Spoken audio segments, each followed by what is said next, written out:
99% মানুষই জানে না আলু আর চিজ দিয়ে এমন একটি জিনিস হয় যা কখনো কল্পনাই করতে পারে না। তো আজকে সেই রেসিপিটি বানাবো, আপনারা সবাই মনোযোগ দিয়ে দেখতে থাকুন। তো প্রথমেই আমি একটা বাটির মধ্যে নিয়ে নিয়েছি 3টা সিদ্ধ করা আলু। তার মধ্যে দিয়ে দিলাম চিলি ফ্লেক্স, ধনিয়া গুঁড়া, হলুদের গুঁড়া, মরিচের গুঁড়া ও জিরা গুঁড়া।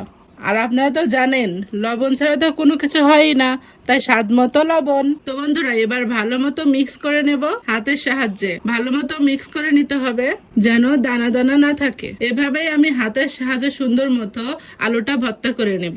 আপনারা ইচ্ছা করলে ব্লেন্ডারে মিক্স করে নিতে পারেন। তো আমি আলুটা হাতের সাহায্যে সুন্দর মতো ভর্তা করে নিয়েছি। এখন আমার হাতে দেখতে পাচ্ছেন 2টা চিপস, যেটা পটেটো ক্র্যাকার্স। তো আমি 2টা চিপস নিয়ে নিয়েছি, আপনারা পারলে যে কোনো চিপসই নিতে পারেন। তো চিপস দুটো আমি ব্লেন্ডারে ব্লেন্ড করে নিয়েছি। দেখুন কি সুন্দর গুঁড়ো গুঁড়ো হয়ে গেছে। তো আমার হাতে দেখতে পাচ্ছেন 2টা হাঁসের ডিম, আপনারা পারলে মুরগির ডিমও ইউজ করতে পারেন। তো আমি একটা বাটির মধ্যে 2টা ডিম নিয়ে নিচ্ছি। আপনারা যতটুকুই খাবেন ততটাই হচ্ছে পরিমাণ মতো নিয়ে নেবেন।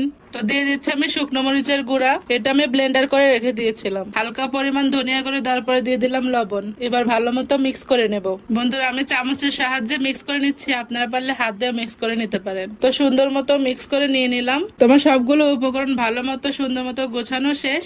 এবার আমি লাড্ডুটা আস্তে আস্তে বানিয়ে নেব আমার হাতের সাহায্যে। তো আমি হাতে আলু নিয়ে নিয়েছি, এখন আমি দিয়ে দেবো 1 টুকরা চিজ আলুর ভিতরে। দেখতে থাকুন কি করি বন্ধুরা। এখন আমি দিয়ে দিলাম চিজ। এখন সুন্দর মতো গোল করে নেব হাতের সাহায্যে। গোল করা শেষ, আমি একটা পাত্রের মধ্যে একটা একটা করে সবগুলো বানিয়ে রেখে দেবো। এইভাবে সবগুলো এক এক করে বানিয়ে নিয়ে রেখে দিয়েছি বন্ধুরা, আপনারাও এভাবে বানিয়ে নেবেন। এরকম রেসিপি যদি আপনি আপনাদের ফ্যামিলিকে খাওয়ান সবাই অবাক হয়ে যাবে। তো আমার লাড্ডু বানানো শেষ, এখন ভাজার পালা। তো প্রথমে আমি ডিমের মধ্যে দিয়ে মেখে নেব, তারপরে চিপসের মধ্যে দিয়ে মেখে নেব। বন্ধুরা সুন্দর মতো মাখাবেন যেন চারো সাইড দিয়ে সুন্দর মতো ছড়িয়ে যায়। তো একটা একটা করে আমি বানিয়ে নিয়েছি, এবার ভাজার পালা। তো আলু দিয়ে যে লাড্ডুগুলো বানিয়েছিলাম সেটা এখন আমি গরম তেলের মধ্যে দিয়ে হালকা আঁচে ভেজে নেব। এক এক করে সবগুলো দিয়ে দিচ্ছি। বন্ধুরা হালকা আঁচে ভাজবেন, কিন্তু দেখবেন পুড়ে যেন না যায়, কারণ উপরে যে চিপসের গুঁড়াগুলো দিয়েছি সেটা যদি আগুনের তাপ বেশি থাকে তাহলে পুড়ে যাওয়ার নিশ্চয়তা আছে। এজন্যই আস্তে আস্তে ভেজে নেবেন। তো আমি সবগুলো এইভাবে আস্তে আস্তে ভেজে নেব।